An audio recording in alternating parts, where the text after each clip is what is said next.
teriak, badannya ikut melonjak. Pernah lihat? Nah, kira-kira begitu, Pak.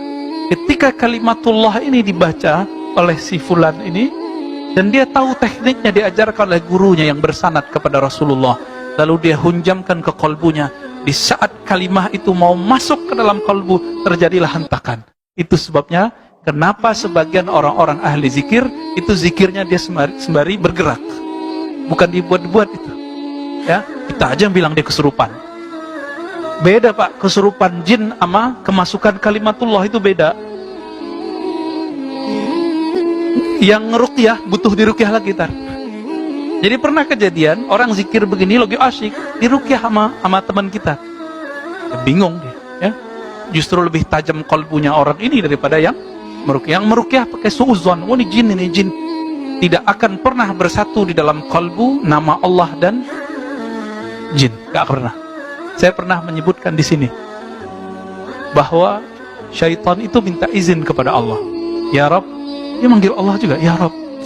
Jadi syaitan itu bertuhannya ke siapa? Allah juga. Izinkan aku masuk ke dalam jantungnya manusia, ke dalam kolbunya ke manusia, baik yang zahirnya jantung ataupun yang batinnya hati. Apa kata Allah? Enggak bisa, enggak boleh.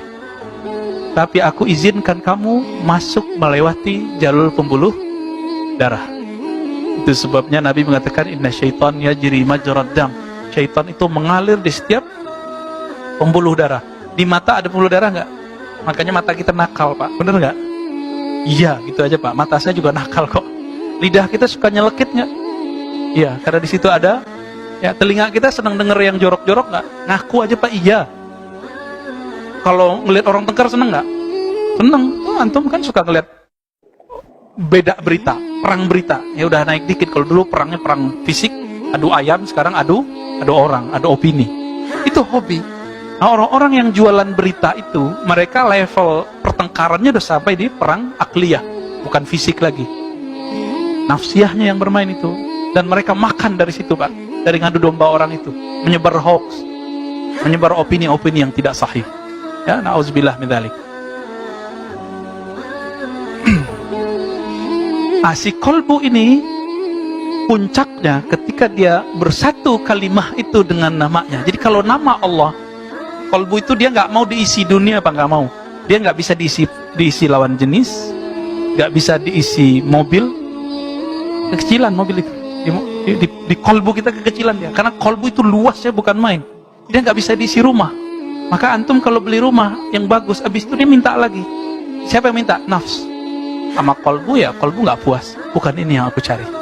Orang kalau sudah mencapai suatu gelar, dia nggak puas. Dia pengen gelar lagi, pengen gelar lagi. Begitulah terus. Kenapa? Kolbu kita terluas. Maka yang meminta-minta nanti nafs. Si kolbu kesepian. Kolbu yang tidak mendapatkan asupan asma Allah yang husna itu, nama Allah yang indah, maka kolbunya akan kekurangan gizi. Disinilah seseorang kalau tidak berzikir dengan kolbunya, dia tidak merasakan puncak. Yang ketiga, itmi'nanul qulub, ketenangan kolbu. Apa bedanya nafs mutmainnah dengan kolbu yang damai?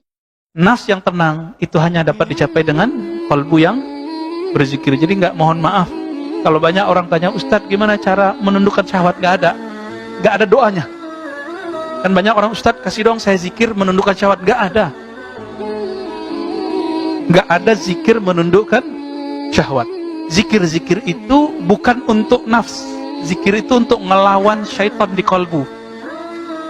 Jadi kolbu kita setiap kali lepas dari zikrullah, maka belalainya syaitan masuk ke dalam. Berarti zikir hanya untuk melawan nafs, urus sendiri. Latih puasa, latih bangun malam, latih tidak banyak ngomong, latih sendiri. Jangan salahin syaitan kalau maksiat, ya. Kalau kita berpikir yang jorok itu